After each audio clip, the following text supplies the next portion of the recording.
Welcome to the Mercy Cast, where we are learning the art of compassion through the adversity of life.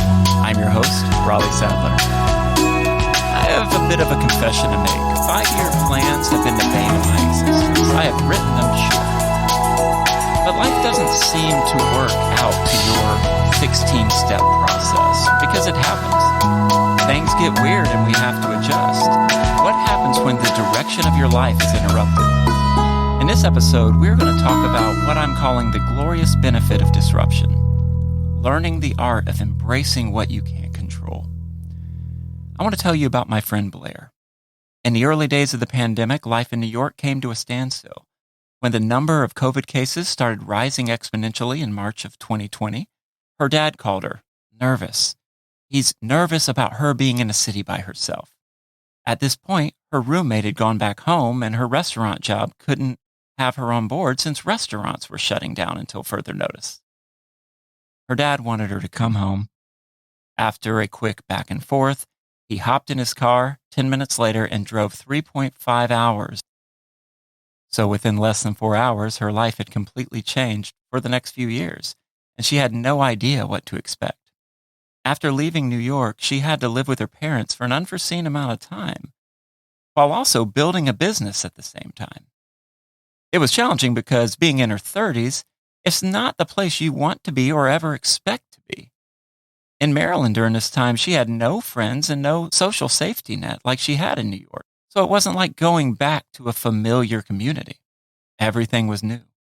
She's maneuvering a new town and a new life. And all of her freelance jobs dissolved due to the pandemic. She had God to lean on and an entrepreneurial drive, but she didn't know what was coming next. Today, I am joined by Blaire Brown. She is the founder of Visionary Advantages Brand Strategy Group and the host of the podcast Curate Your Success. I remember catching up with you during this time, and your binge watching game was amazing. It was off the charts.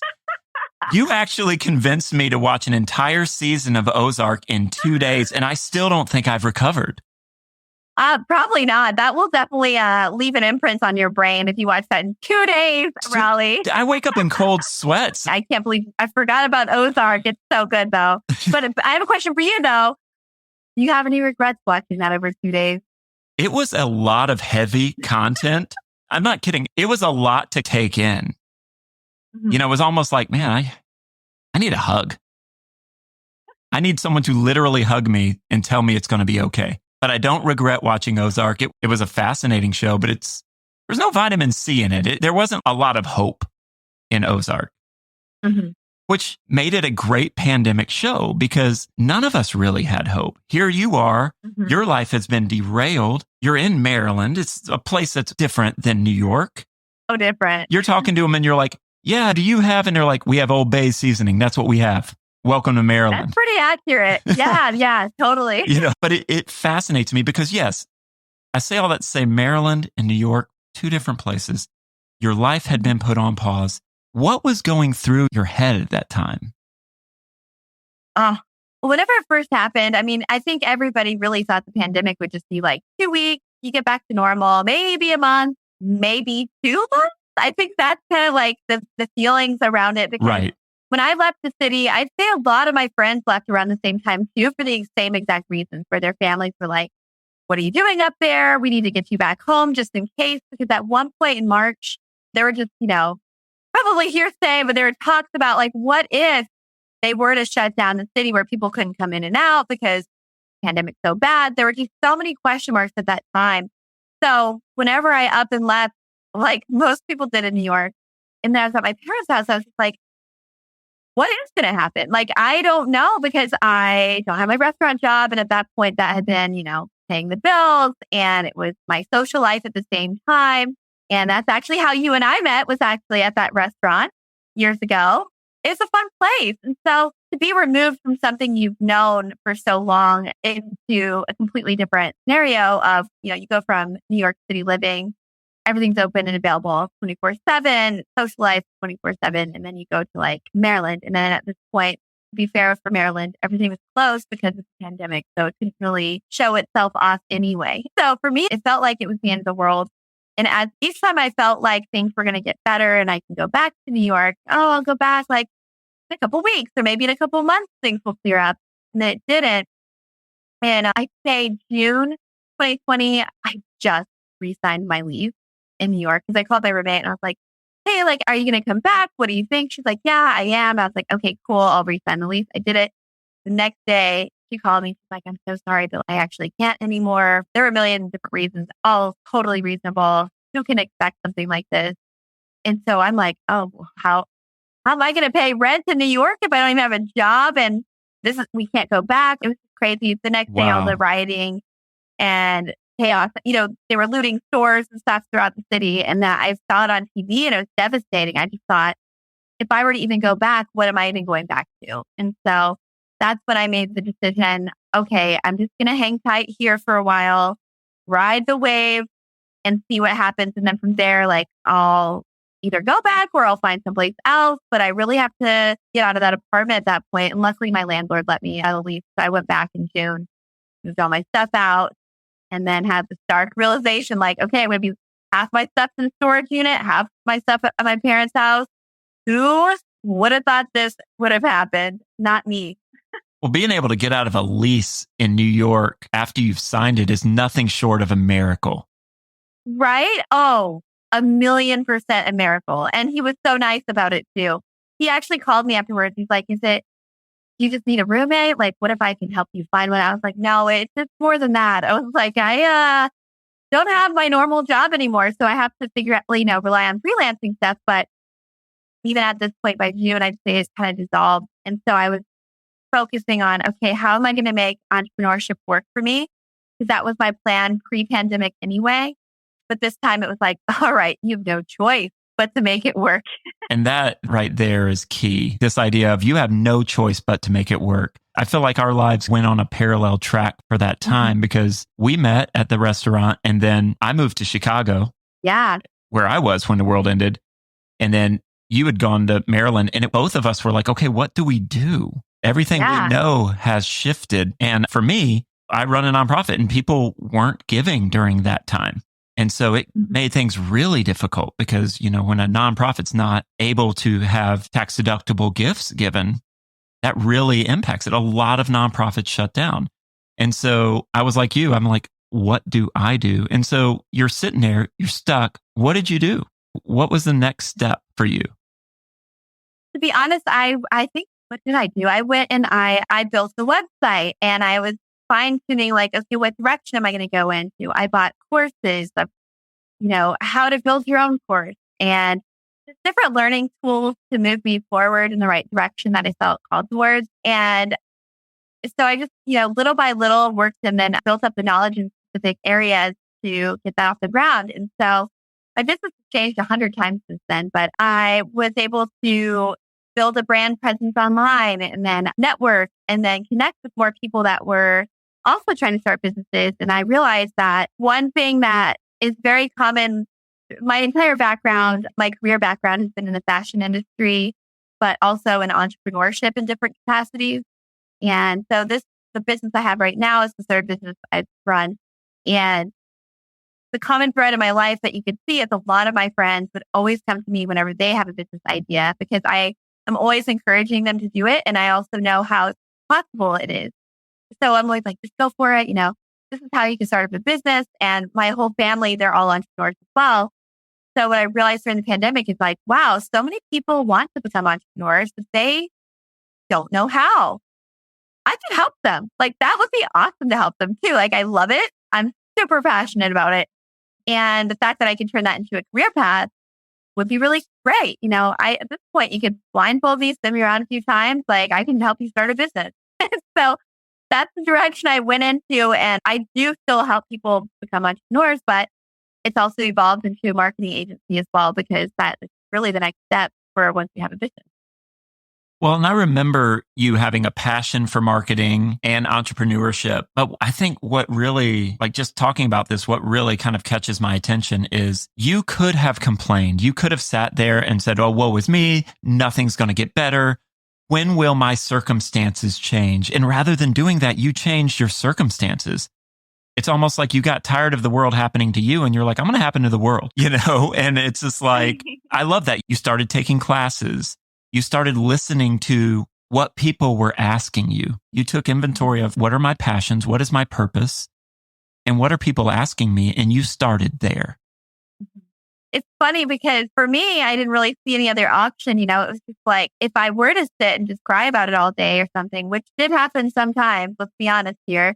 Yes. But I mean, how could you not? But I just thought, you know what? God is giving me such an awesome opportunity right now. Yes, it sucks and it's painful.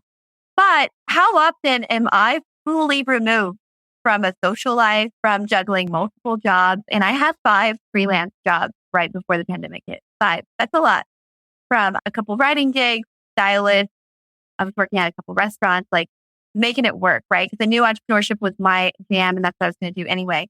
But I thought I'd be like a freelance writer. But anyway, God picked me up and out of a situation that was going to distract me from what I feel like I should be doing. Because if I had stayed in New York that whole time, let's say the pandemic never hit, I'd probably still be working at the restaurant, or I'd be struggling to start the business, or maybe I would have been distracted and gone a different direction. But because I had to be basically put in isolation, I mean, don't get me wrong, I'm like obsessed with my family and everything, but being pulled out of your social scene is totally different. And so that was honestly a gift that God gave me, in my opinion, that, hey, you need to focus on this right now, take advantage of this time frame, even though it's unexpected and weird, and make the best out of it, because when things start opening up, it's going to be harder to get back into focusing on it. So it's like, do you take that opportunity and whine about it, or you take that opportunity and build something so that way when the world does open up, you're ready to rock.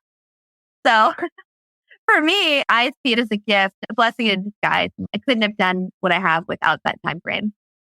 It really was a time to pause. It was a time of reflection. It was a time to think through what you would never think through when you were comfortable. I used to tell people that you have to understand, most of us moved to New York so we never have to slow down. We don't like going 100%. To slow places. It makes us think about things that we don't want to think about.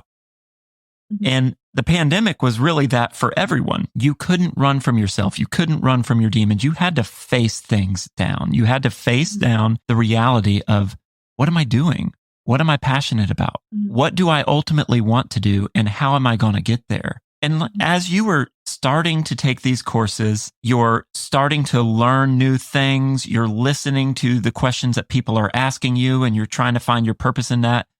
At what point did you start finding joy in what you were doing, where you're like, wait a minute, this isn't bad. This is different, and I'm not comfortable, but it's not bad. Yeah, entrepreneurship is never comfortable. Anybody who says it is a liar.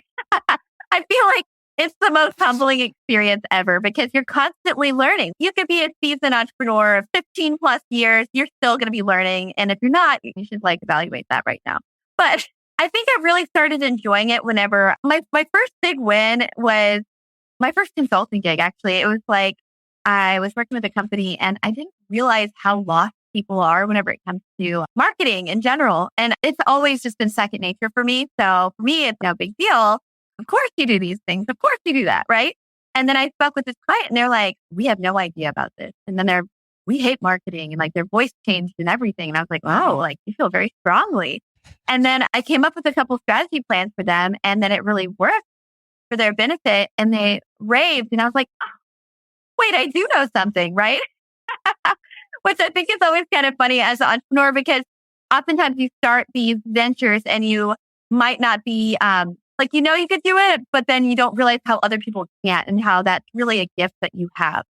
And so when I started realizing that I had this gift, then I started embracing it. And that really brought me a lot of joy. I was like, okay, not only are they excited about it, but this is genuinely helping them in their life because it's their business. And for me, that's very exciting. So now whenever I consult with entrepreneurs, and on the entrepreneurship side, but also on the marketing side, it brings me so much joy, because after a call or whatever initiative that we're working on, if they are ecstatic about results, or they just have that clarity and a roadmap and they feel so much better, the fact that I could provide that for somebody brings me a lot of joy. It's like, that doesn't come second nature to them, but I can actually help them out and make their life easier. So I obviously get very excited about this. It's so interesting too, because I don't know if you're like me, but sometimes I just assume everyone knows everything I know. And I'm like, what do I have to offer? I need to learn a whole new skill set because I don't know what to give people because I feel like they know everything about vulnerability and human trafficking. And it's out there in the cultural milieu. It's like people know. Yeah. So why do I need to even participate? But then you realize when you talk to people, they oftentimes don't know anything. Yeah. And they're talking to you like you just said something mind blowing. And you're like, no, that took zero energy. And then you realize, wait a minute, I have something to offer. And it helps them a lot. And it's like so rewarding, it's something that, it helps them out.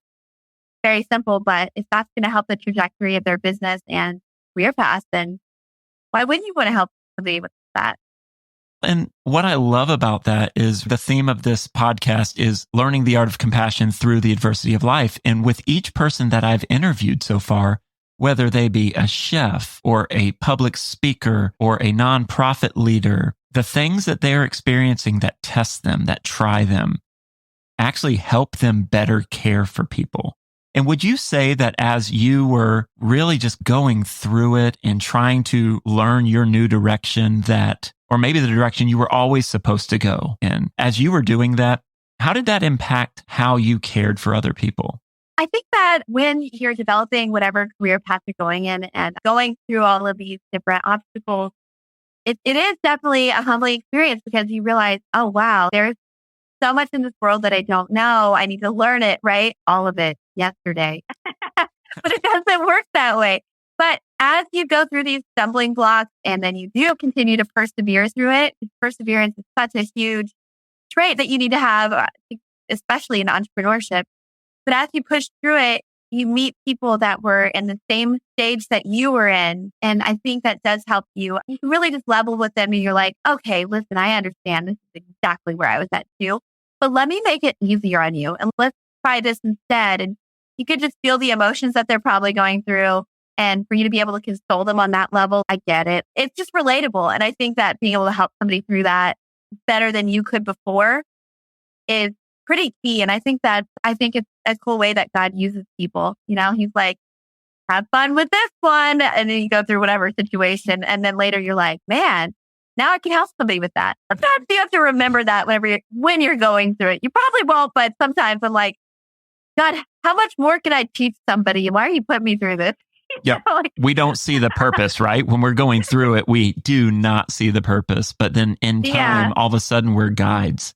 We're the old, seasoned, wise person who's like, let me tell you, you're not crazy. Everything's going to be okay. But here's some things that we're going to have to walk through together. Are you ready? It'll change your life, but you have to be ready. Are you ready? Yeah. And then there's somebody ahead of you that's going to be helping you out too.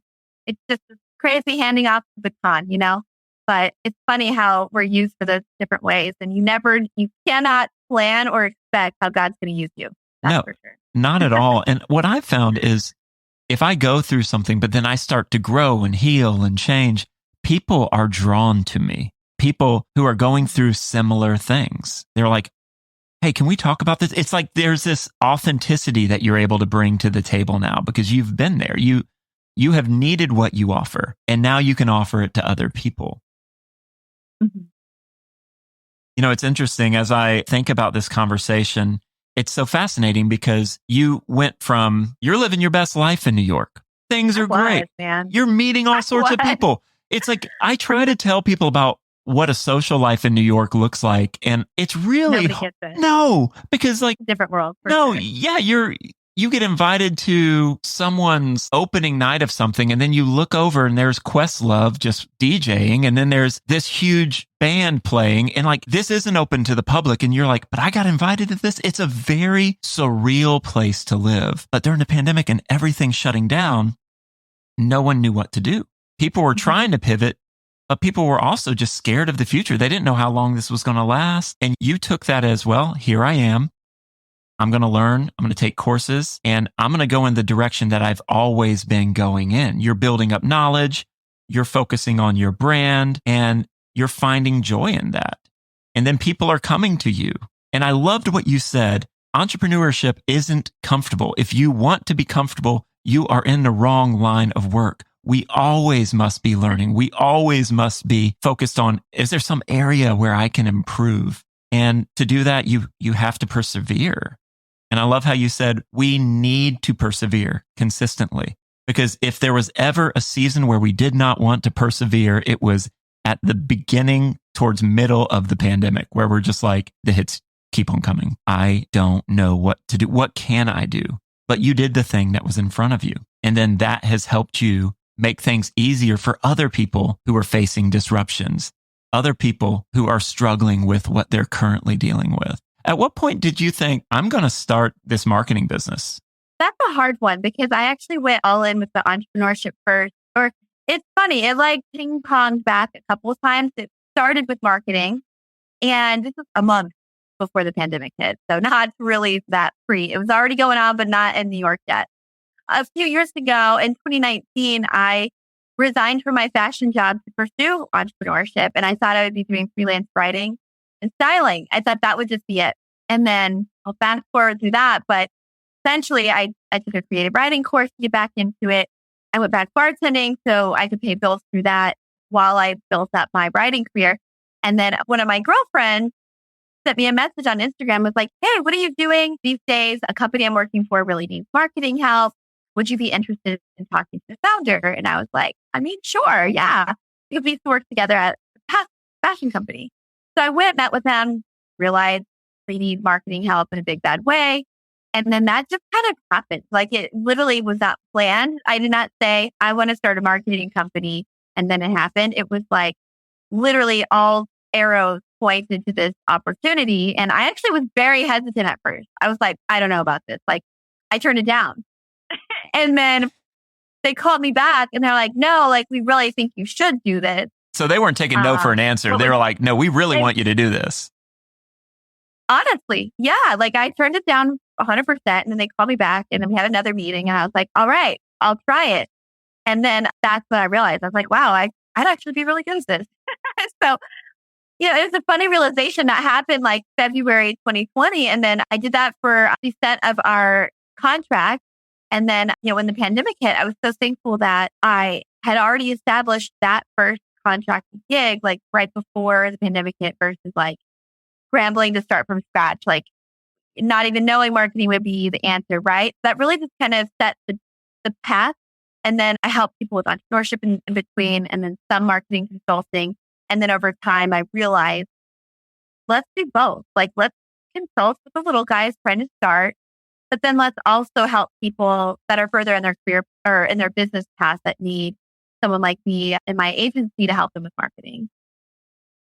I hope that answered it. No, it did, because basically what you're describing is I focused on what was in front of me. And I did that. I was faithful to do that task. And then I saw a little bit more of the picture and I did that. And I think a lot of us, we get very overwhelmed. We are like, well, how do I change? I mean, it could be someone in college wanting to change their major. It could be someone who's thinking about a career change, someone who wants to go in a completely different direction. It might be someone who's like, do I move? Where would I work? Anytime we're faced with a disruption, it's very easy to get paralyzed because we're looking 40 steps ahead. And as I'm listening to your story, I just hear this almost dogged devotion to focusing on that thing that's in front of you and then just doing the next thing and then doing the next thing and then doing the next thing. It's almost methodical. And I don't know if that's how your brain works or if that's just something you were doing or if that just happened. But as I hear your story, you're like, yeah, well, I had time, so I started to do this because I wanted to do this. So I started to do this. And then I was like doing this. And these people were like, hey, we really need help here. And then I get this call and I said, no, I don't want it. And then the person's like, no, you need to call us. You really need this job, which is amazing. It's a very New York thing. I know you said no, but right now I will not respect your boundaries. I think we know better than you. And you're like, oh, okay. And you gave it a shot. And then that launches kind of a new direction. And I just love how you weren't looking 30 steps ahead, but you were like, I'm about to quote Frozen. You were doing the next right thing. You were doing the next right thing. And that's what we need to do, I think. I think so too, because I think it is so easy to become paralyzed with analysis paralysis, right? Where you're just analyzing it and I've got to be doing this, but I should have done it yesterday. And then you just freeze. And I think that, you have to give yourself some grace on that one and realize like at the end of the day, everybody is doing new things all this time, like whether you realize you are or not. And it is scary to change things up. But for me, in general, I feel like I've taken a lot of risky jumps, and I say risky loosely because for me, it's riskier not to take these jumps, in my opinion. But from an outsider's perspective, they're probably like, why would you just jump out of a job and try entrepreneurship without it already being set up? It's like, well, for me, the whole time, I truly believe that God led me down that path because before, like in 2019, we're talking, or before 2019 even, I was applying for jobs and I wanted to get out of that job. Everything led up, literally like a path of where your next step. Like, okay, this is going to work out for you, and try and test me, Blaire. But whenever that does work out, I've got the next one set up for you. And I really think that that's how God and I have a relationship like that. And I imagine it, and this is going to sound funny. I imagine it this way. I'm on a bridge in Indiana Jones, a scary one. Yeah. Right? There's like a lot of sketchy looking planks. Yeah. And I'm like, I got to get to that other side. I don't know if the one I'm going to step on is going to fall, but I do know that God has me every single step of the way. Wow. So I just look at God and I think, you know what? I'm on this thing and I'm going to take that step and you've got me. And then that's going to be scary. I'm going to learn a lot. I'm going to wonder why. But then something else is just going to appear. And then I have to just walk that path because God's never going to let you fall off of that. And if you do go through something traumatic, like being completely removed from your whole life because of the pandemic, it's going to be for a reason and it's going to work out in your favor. And I think that's what's really cool is that even though you don't see it right then and there, it's easy for me to look at some of these things now because time has passed and things have grown and moved since then. But when you're in it, you don't always see it, but you should always know that God is there, even if it's Indiana Jones Bridge. You just have to take the steps forward and take those opportunities because He's laying the opportunities out there for you. You have to listen to that inner voice that He's speaking to you, It's like you have to work with what you have, with the knowledge that you have right now, and you take the next step. And I love the analogy of the bridge in Indiana Jones, especially in Indiana Jones, The Last Crusade, where he's taken the leap of faith, which is basically what you're taking, and he's stepping out into nothingness. But what he doesn't know is that there's an optical illusion. There's this bridge there. And then he throws some pebbles or something just to mark the bridge for everyone. But for me, that was always the scarier thing because I'm like, now I see it. I'm afraid of heights. Sort of. I'm afraid of edges. I can stand on a height all day long. You can't fall off a height, but you can fall off an edge. Don't like edges. Yeah. But I'm looking at these rocks and I'm like, now he made it extra slippery. What are you thinking, Indiana Jones? Henry, what are you doing? And I think that is fascinating because if anyone gets anything from our conversation, I want them to understand that you might be scared right now. You might be overwhelmed. Your life may have just, as you know it, just ended.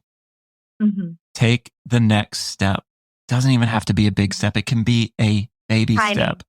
And you mentioned something that I don't want to just leave on the table. You said it was riskier not to take these jobs. What did you mean by that? For me, it was, what am I going to do if I could sit here and wallow over what I'm going through, which, like I said, I've done plenty of times.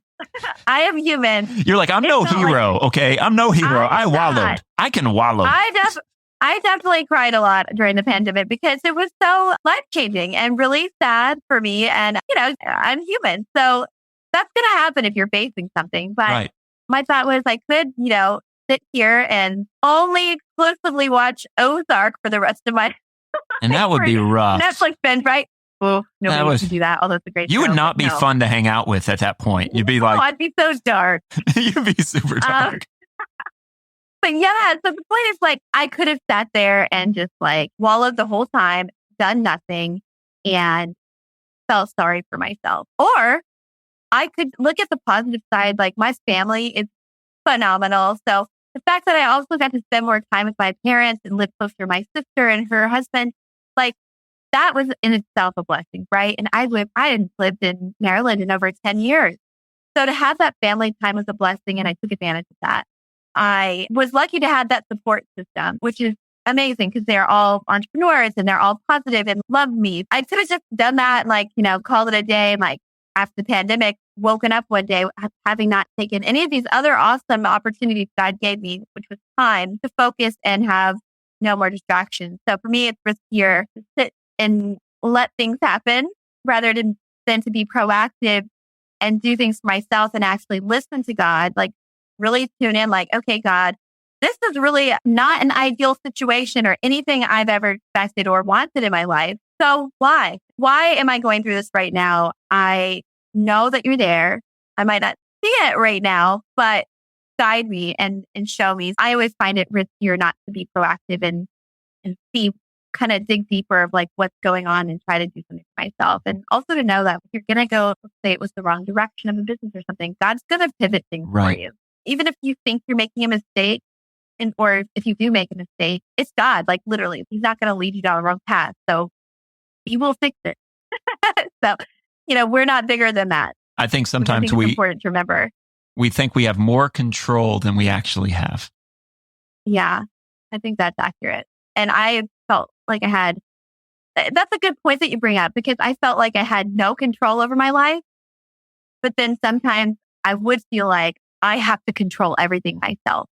And it's like a really weird limbo because you do have like both sides, but then at the same time, it's weird. I don't even know how to describe that. It's like we're so out of control that we have to control whatever we can. And as we're trying to control whatever we can, we're suffocating it and we're not letting it breathe. And so exactly.